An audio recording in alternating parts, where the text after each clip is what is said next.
오늘 말씀의 제목은 십자가, 고민과 슬픔입니다.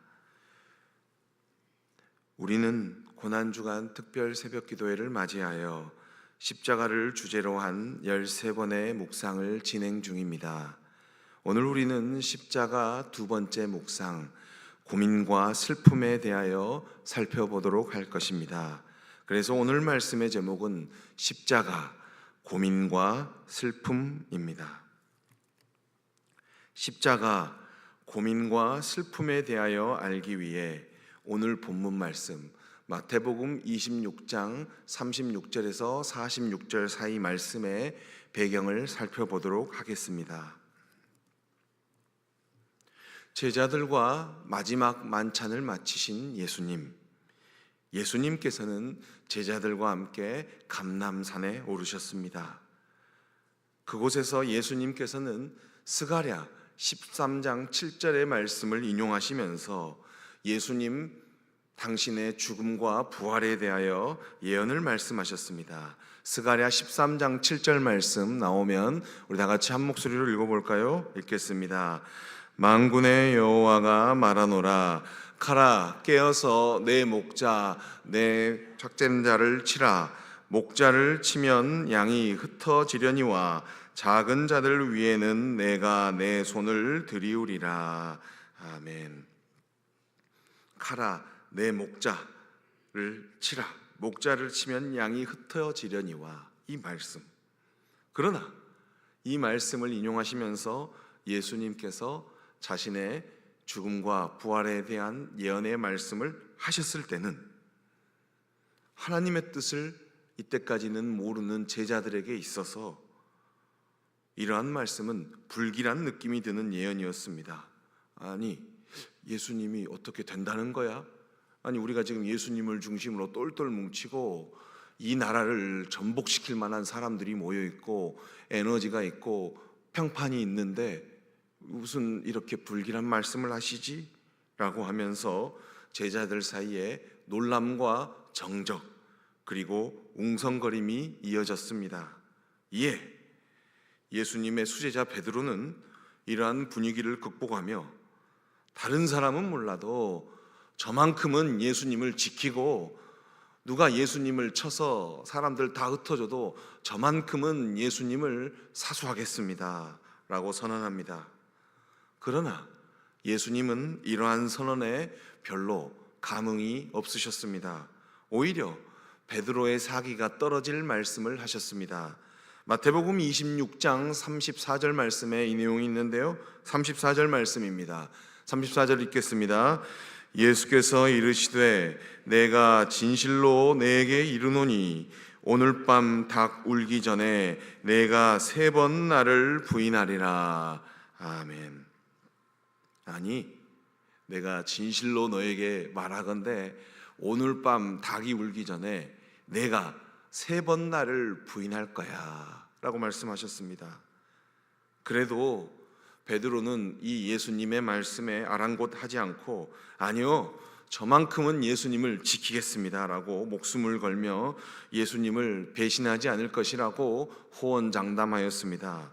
이에 질세라 다른 제자들 역시 입맞추어 저희도 마찬가지지요 하면서 입맞추어 호언장담하였습니다. 제자들과 겟세마네라는 곳에 다다른 예수님께서는 이제 제자들에게 내가 떨어져서 기도하겠다라고 말씀하셨습니다. 동시에 예수님께서는 베드로와 세베대의 두 아들 야고보와 요한을 데리고 베드로, 야고보, 요한을 데리고 그곳에서 살짝 떨어져서 기도하는 곳으로 따로 데려가셨습니다. 그리고 여기서 십자가의 죽음을 앞두신 예수님의 기도가 시작되었습니다. 적어도 베드로와 세베대의 두 아들인 야고보와 요한은 예수님의 기도의 내용을 생생하게 들을 수 있었습니다. 그런데 여기서 또 문제가 발생했어요. 어떤 문제냐면 예수님의 기도의 내용이었습니다. 베드로와 세베대의 아들인 야고보와 요한은 예수님께서 기도하실 때 하나님께 다윗 왕을 다윗 왕이나 엘리야를 능가하는 용맹한 힘과 강한 능력, 그리고 자신을 따르는 자들을 위하여 임전무태의 정신을 구하는 기도를 할 것이라고 생각했어요. 하지만 예수님의 기도는 이들의 예상과는 반대였습니다. 왠지 예수님의 기도에 자신감이 결여되어 있었습니다. 아니, 예수님의 기도에 고민과 슬픔이 깊이 담겨 있었다는 것입니다. 다음 말씀에 고민과 슬픔이 농축되어 있는 예수님의 기도가 나타납니다. 39절입니다. 오늘 본문 39절 말씀, 26장 39절 말씀입니다. 읽겠습니다. 조금 나아가사 얼굴을 땅에 대시고 엎드려 기도하여 이르시되 내 아버지여, 만일 할만하시거든 이 잔을 내게서 지나가게 하옵소서. 그러나 나의 원대로 마시옵고 아버지의 원대로 하옵소서 하시고. 아멘. 예수님께서는 하나님께 솔직하게 기도했습니다.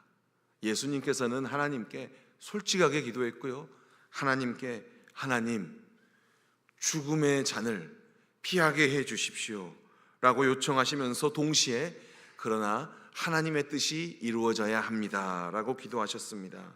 이 기도 안에는 십자가의 죽음을 맞이해야 하는 예수님의 슬픔과 동시에 스스로 대속제물이 되심으로 하나님의 뜻을 이루어야 하는 예수님의 고민이 얽혀 있었습니다.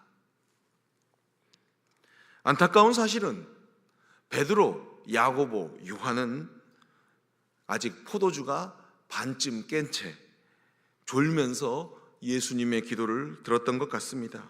그들은 예수님 가까이 있으면서 예수님의 고민과 슬픔을 공감하지 못했습니다. 아니, 그들은 이 예수님의 기도를 듣고 있을 때도 이 기도의 내용도 아마 예수님이 후에 있을 정치적 행위 가운데 어떤 가격을 당하거나 어떤 어려운 상황에도 죽지 않게 해달라고 기도한 것 아닌가라는 뜻으로 듣지 않았을까 생각해 봅니다. 이에 예수님께서는 서운하셨는지 베드로, 야고보, 요한, 즉 제자들을 나무라시며 너희 시험에 들지 말라, 그리고 시험에 들지 않도록 깨어 기도하라 라고 말씀하셨습니다.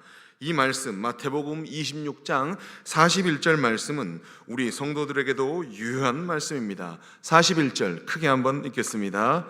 시험에 들지 않게 깨어 기도하라. 마음에는 원이로되 육신이 약하도다 하시고. 아멘. 제자들 베드로와 야고보 그리고 요한에게 이러한 말씀을 주시는 예수님의 말씀은 어떠하셨을까요? 예수님의 고민과 슬픔은 강화되었을 것 같습니다. 이렇게 예수님 옆에서 졸고 있는 제자들은 꾸벅꾸벅 졸고 있습니다. 이런 제자들은 예수님께서 세 번째 기도를 마치고 오셨을 때 잠이 확 깼습니다. 왜냐? 사람들이 예수님을 체포하러 왔기 때문입니다. 이제 예수님의 고민과 슬픔의 시간은 종료되었습니다. 하나님의 시간표가 바뀌었기 때문입니다. 오늘 본문 45절입니다. 45절 말씀 우리 다 같이 한 목소리로 읽겠습니다. 이에 제자들에게 오사 이르시되 이제는 자고 쉬라. 보라, 때가 가까이 왔으니 인자가 죄인의 손에 팔리느니라. 아멘. 이제부터는 예수님의 고민과 슬픔의 시간이 아니라 예수님의 육신적 고통의 순간이 시작되었습니다. 이 순간 이후로부터는 하나님과 종교 지도자들과 그들에게 현혹된 무지한 무리들이 원하는 시간, 예수님께서 십자가에 달리셔야 하는 순간이었습니다. 이렇게 예수님께서는 고민과 슬픔이 이제 고통의 순간으로 변화하는 이 순간을 직면하셨습니다. 이렇게 예수님에게 있어서 고민과 슬픔은 하나님의 뜻을 이루기 위해서 경험해야 할 필수적인 과정이었습니다. 예수님 역시 하나님의 뜻을 이루는 십자가를 져야 하는 일을 감당하실 때 고민과 슬픔을 경험하셨습니다. 그러므로 예수님과 동행하는 우리에게도 고민과 슬픔은 필연적입니다. 저와 여러분들 신앙생활 하는데 고민과 슬픔이 더 많지요, 세상 사람들보다. 그래서 우리에게 주어진 고민과 슬픔은 기도 제목일 수밖에 없습니다. 말씀 정리하겠습니다. 우리는 십자가를 지셔야 하는 예수님의 고민과 슬픔이 깊게 드러나는 기도를 통하여 기도하는 자의 자세에 대하여 숙고할 수 있었습니다. 예수님의 기도는 솔직했습니다. 또 예수님의 기도는 하나님께 주권을 철저히 맡겼습니다. 그리고 예수님 주위에 있는 제자들은 자월자월 했다는 사실을 통해서 기도할 때 졸면 안 되겠다라는 생각도 할 수 있었습니다. 기도하는 자의 자세, 솔직성, 철저히 하나님께 주권을 맡김, 깨어 있어야 함에 대해서 숙고할 수 있었습니다. 또한 이제 우리 역시 예수님처럼 고민과 슬픔을 넘어 십자가의 고통을 감당해야 합니다. 그래야 우리에게 부활의 영광이 주어지기 때문입니다. 다 같이 기도하겠습니다.